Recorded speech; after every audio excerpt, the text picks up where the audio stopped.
נפלאות, ירושה מדורות, עד דוד מלכנו, מורנו חיים ויטל, צדיק ומקופל, מפי ירי נתגדל, מראשי משפחתנו, מאור עיניים כי טוב ישוע.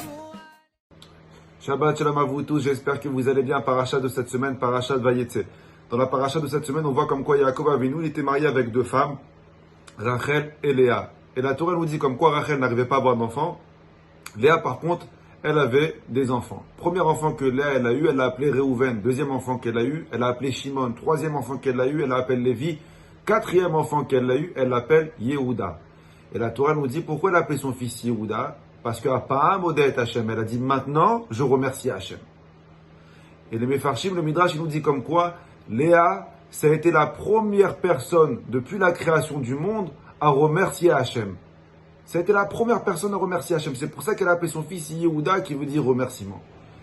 Le Khatam Sofer qui pose une très bonne question, il dit mais je comprends pas. Comment tu oses dire comme quoi Léa, ça a été la première personne à remercier Hashem? Quoi, avant Léa, personne n'a remercié Hashem. Avram, il n'a pas remercié Hashem. Noach, il n'a pas remercié Hashem. Yitzhak, il n'a pas remercié Hashem. Yaakov, il n'a pas remercié Hashem. C'est eux qui ont créé les tfilotes. Shacharit, c'est Avram. Mincha, c'est Yitzhak. Yaakov, c'est Avit. Et toute la tfila, c'est un remerciement. Alors comment tu peux dire comme quoi Léa, ça a été la première personne sur terre à remercier Hashem en appelant son quatrième fils Yehuda? Et regardez la réponse, comment elle est belle. Elle nous parle à nous tous, cette réponse.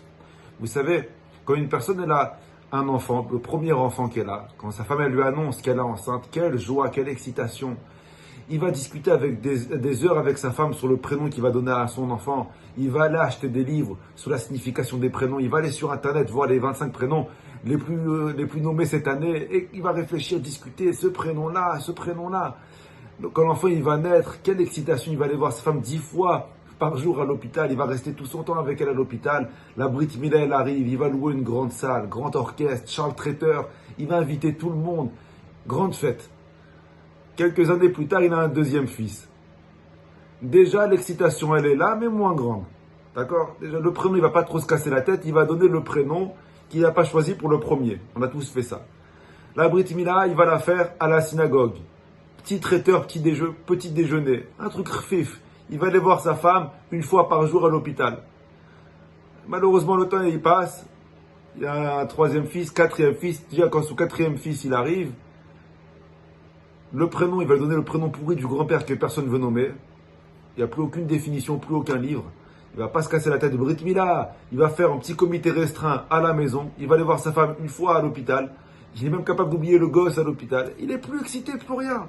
Il va même oublier d'envoyer des textos pour inviter les gens à la Brit Mila. Les gens, ils viennent pas, ils se vexent pas. Alors, je vous pose une question. C'est quoi la différence entre la première Brit Mila et la quatrième Brit Mila? Pourtant, c'est ton fils. La réponse, elle est simple. La première Brit Mila, première fois qu'il a eu un enfant, il a perçu ça comme un S. Oui, c'est un S. J'ai eu un enfant. On a tous cette appréhension. Est-ce que je vais avoir des enfants? J'aurai pas d'enfants.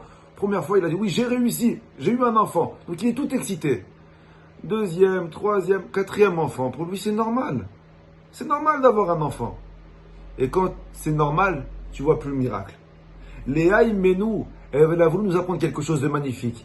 Que même si c'est son quatrième enfant, et que ça paraît être normal. Non, c'est pas normal. C'est un S. Apa'am Odet Hashem. Je remercie pas Hashem sur le début. Je remercie Hashem sur la normalité. Vous savez, dans notre petite tête, c'est normal d'être en bonne santé. C'est normal de se marier. C'est normal d'avoir des enfants. C'est normal d'avoir une maison. C'est normal d'avoir un travail. C'est normal d'avoir une voiture. Et comme c'est normal, comme c'est ordinaire, alors on n'apprécie pas l'ordinaire. L'ordinaire, il est banal. Donc c'est pourquoi les gens, ils sont comme ça, on voit des gens, ils sont tristes, leur vie elle est morose, parce que pourtant ils sont pas malades, ils sont en bonne santé, ils ont un travail, ils ont une femme, ils ont des gosses, tout va bien dans leur vie. Mais malheureusement, ils voient leur vie comme ordinaire. Viens Léa t'apprendre, même si c'est mon quatrième enfant et que ça peut paraître ordinaire, c'est un S. Alors maintenant, je remercie Hachem. Dans la normalité, je remercie Hachem. Et retenez, je finis avec cette phrase. Une personne qui arrive à apprécier, une personne qui aime sa vie ordinaire, seulement ce jour-là, sa vie deviendra extraordinaire. Pour que ta vie devienne extraordinaire, commence par apprécier l'ordinaire. Commence par apprécier d'être en bonne santé, de voir, d'entendre, de respirer, de marcher, de ne pas avoir mal au dos. Combien on devrait repasser des heures par jour à remercier Hachem, que Baruch Hachem, tout fonctionne. Rien qu'on a des migraines, comme on n'est pas bien. Léa nous apprend le secret, que même dans l'ordinaire, on doit voir l'extraordinaire. Bracha v'atzlacha à vous et toute votre famille. Shabbat Shalom et Vorach, à la semaine prochaine.